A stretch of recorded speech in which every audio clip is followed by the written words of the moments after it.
Neste vídeo vamos falar de uma forma muito breve sobre um componente do Bootstrap que eu nunca utilizei, o chamado List Group. E o List Group basicamente permite que vocês, a partir de uma lista, possam organizar a informação de uma forma mais interessante. Estamos a falar de Unordered Lists ou Ordered Lists. Qual é a diferença? O Unordered Lists é uma lista não ordenada que normalmente é apresentada com bullets, isto é, com símbolos que antecedem cada um dos itens, enquanto as Ordered Lists, com um O aqui, são listas ordenadas. Começam no 1, 2, 3 e por aí fora, consoante o número de itens que nós apresentamos na lista. Bom, o que é que acontece aqui no caso do Bootstrap? Nós temos aqui alguns exemplos e reparem que a documentação é relativamente extensa, pese embora o facto de que há aqui muitas informações relacionadas com conceitos mais avançados de utilização de Bootstrap, nomeadamente interação com estas listas a partir do JavaScript. Nós não vamos cobrir essa matéria agora, e também fazer alterações ou personalizações utilizando o pré-compilador do Sass.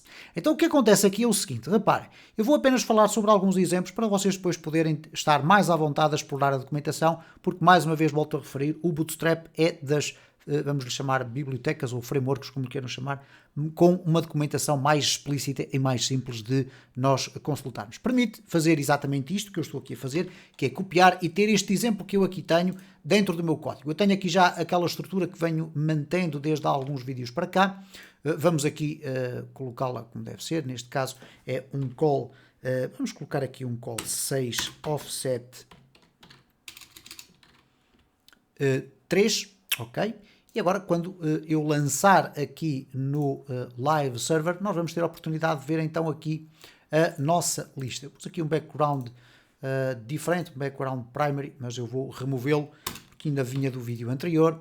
E agora sim, vamos ver aqui então esta lista. Como podem observar, não tem nada de extraordinário, ele apenas monta aqui um conjunto de divs. Obviamente que nada disto tem a ver com uma unordered list formatada apenas com o próprio HTML, ok? Reparem, se eu remover daqui estas classes todas que aqui estão, vocês vão ver que existe uma diferença muito grande entre os elementos e, portanto, reparem a diferença. Uma coisa é termos isto aqui, outra coisa é termos isto apresentado desta forma, mas este componente vai muito mais além. Eu vou aqui colocar uma margem Y de 5 para centrarmos aqui as coisas. Ok.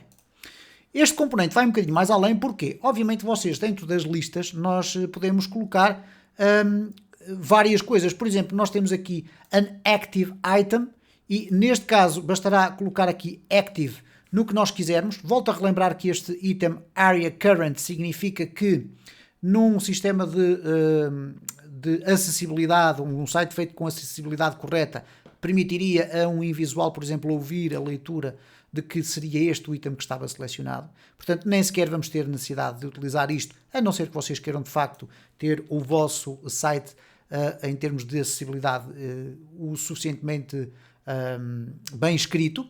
Mas, de qualquer das formas, reparem, se eu agora, vou remover aqui esta lista que não interessa, se eu agora colocar aqui o second item como active, se eu regressar aqui à minha página, vocês vão verificar que é aquele que está ativo. E tudo isto pode ser feito através da construção da nossa página por uma linguagem dinâmica, mas poderá ser feito também através de JavaScript com a documentação que depois existe aqui mais profundo, mas que, volto a referir, não faz parte desta lista ou desta playlist introdutória de Bootstrap. Depois temos aqui a possibilidade de ter itens inativos, para nós podermos identificar na nossa lista que há determinados itens que não estão disponíveis, que é o caso da utilização aqui da classe Disabled. Temos a possibilidade de apresentar como se fossem botões. Reparem que tem este efeito visual que aqui está. Neste caso, o trabalho é um bocadinho maior, porque vocês têm que adicionar aqui List Group Item Action, ok? Então, vamos aqui copiar esta classe que aqui está, ok? E vamos regressar aqui ao nosso código, e desta vez, em vez de termos apenas aqui estes elementos, eu vou acrescentar aqui em todos eles mais esta classe, ok? Aqui faltou um N, vamos colocar aqui o N, e agora quando regressar aqui, reparem o que é que acontece, aqui cada um dos itens da minha lista tem então este efeito de clicável, ok?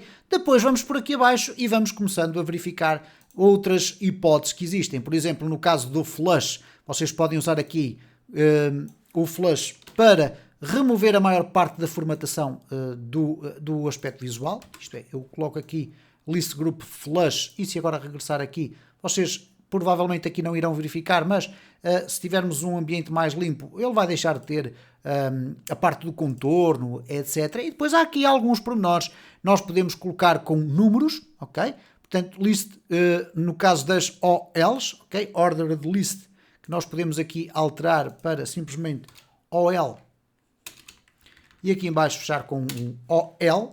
O que vai acontecer neste momento é que vocês chegam aqui, a lista mantém-se exatamente inalterada, mas se nós quisermos colocar List Group Numbered, vai significar exatamente aquilo que vocês já estão à espera, que é os números vão aparecer. E, portanto, vamos ter aqui já a nossa lista ordenada com números, mas ainda vai mais à frente. Por exemplo, se nós quisermos construir uma lista deste tipo, e aqui as coisas começam a tornar-se mais interessantes, porque de facto já não temos a necessidade de estar a construir um div, que vai ter aqui uma divisória, que vai ter ali um badge, etc. E reparem o que é que acontece aqui.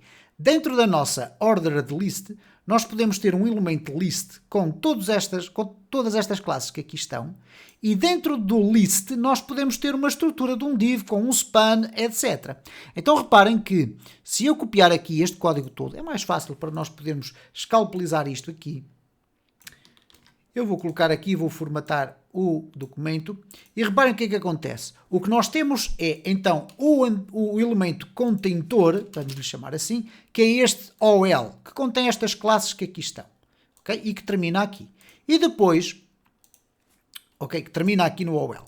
Depois nós temos cada um dos elementos apresentados desta forma, ok? Com uma estrutura dentro do item da lista, que é uma estrutura que pode ter, inclusive, imagens, ter um sistema de grid, layout, etc. Aquilo que vocês imaginarem. Portanto, é uma questão mesmo de escrita de código, organização, tirar partido ao máximo do Bootstrap. Reparem que temos então esta apresentação, o que torna já o funcionamento da lista muito mais interessante, porque nos permite, por exemplo, imaginem numa página onde nós queremos que hajam aqui indicações de quantas notificações existem sobre cada um dos temas de um determinado fórum, nós podemos utilizar uma metodologia deste tipo. E por conseguinte, há aqui ainda mais alguns exemplos que vocês têm, nomeadamente poder organizar os itens de forma horizontal, têm a possibilidade de colocá-los com cores de contexto, para isso basta utilizar estas classes que aqui estão, com as famosas e muito escassas cores do tema default do Bootstrap, e depois vai por aqui abaixo com a possibilidade de vocês só colocarem os badges, fazer com o Custom Content, que é colocarmos aqui, como podem verificar, utilização de algumas estruturas da Flex Grid, que é uma outra área dentro do Bootstrap que permite organizar a grid de uma ou outra forma. Há aqui muita informação que vocês facilmente conseguem agora copiar e colar. Aqui também a possibilidade de utilizarem este sistema de list group para apresentar as vossas checkbox no formulário de uma forma ligeiramente diferente, ok? Com um aspecto visual diferente e, por conseguinte, eu penso que na maior parte dos casos vocês vão já conseguir ter a possibilidade de ler com mais facilidade a documentação e perceber qual é o exemplo que melhor se adapta ao vosso projeto.